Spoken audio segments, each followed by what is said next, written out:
Allô les amis, c'est parti après notre jingle. La vidéo d'aujourd'hui, on va parler sur une chose. Beaucoup de gens m'ont demandé, est-ce qu'il n'y a pas d'autres visas à part la DV Lottery ou il n'y a pas d'autres visas. Nous, on aimerait trouver si la DV Lottery ne nous facilite pas le visa. Est-ce qu'il y a d'autres moyens, est-ce qu'il y a d'autres visas pour qu'on puisse au moins voyager? Alors les amis, c'est la raison pour laquelle je fais cette vidéo pour vous dire à propos de la B1 et de la B2. Allez, c'est parti. Pour notre vidéo de ce jour, on parle de deux visas. La visa B1 et la visa B2.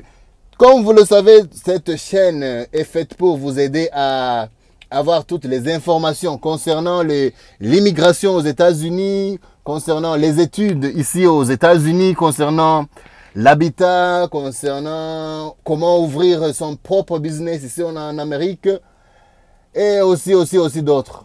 Alors les amis, préparez, je ne veux pas que cette vidéo soit longue pour que vous ayez cette malhabitude de ne pas finir les vidéos.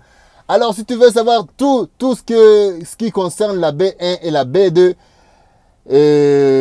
restez sur cette vidéo et voyez la fin. Alors pour la première chose, la B1, c'est un visa qu'on appelle visa entrepreneuriat ou visa business.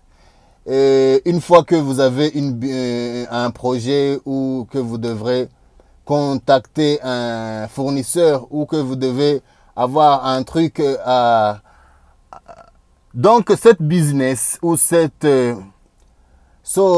voyage d'affaires qui vous permettra de faire booster votre business, ou si c'est un partenaire à rencontrer, on vous donnera ce visa.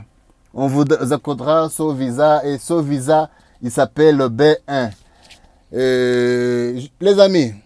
Les amis, cette visa n'est pas facile. Bon, je dis pas qu'elle est difficile à avoir, mais elle demande des conditions. Et si une fois tu essaies de les remplir, c'est vraiment le plus facile visa à avoir. Alors pour ce cas, il faudra que tu aies un business.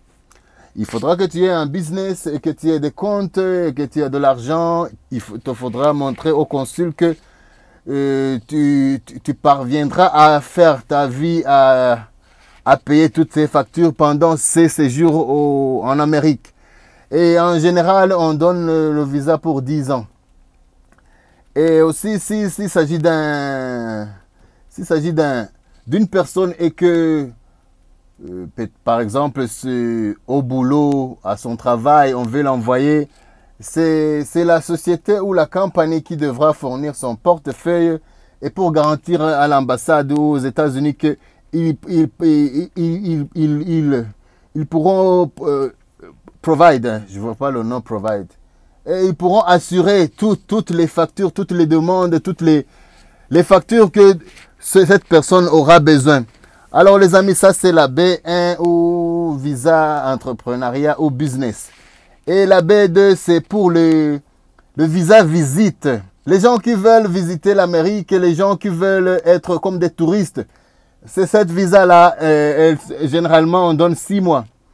Et pour avoir celle-ci, il te faudra montrer que tu peux parvenir à subvenir à tes besoins, que tu es capable de payer tous tes frais. Et aussi, il faudra que, avant qu'on te le donne, il faudra montrer et mettre en assurance le consul, lui montrant que afin quelques jours, tu pourras retourner dans ton pays.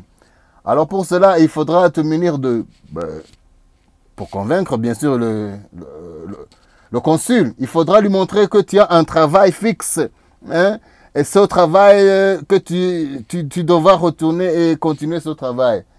Une fois que tu peux montrer que même que tu as une famille et que tu devras retourner voir ta femme et tes gosses. Alors ça, c'est un des astuces dont je voulais vous parler. Je ne veux pas être long pour cette vidéo. C'est la B1 dont on parlait, entrepreneuriat, et la B2 concernant le tourisme. Alors les amis, si vous avez des commentaires, n'hésitez pas à lâcher ça. Je vais vous répondre. Et si c'est la première fois que tu vois mes vidéos, n'hésitez pas à liker. Les amis, partagez. Partagez toute cette nouvelle. Je vous souhaite bonne journée et restez calme. Et take care of yourself. I love you guys.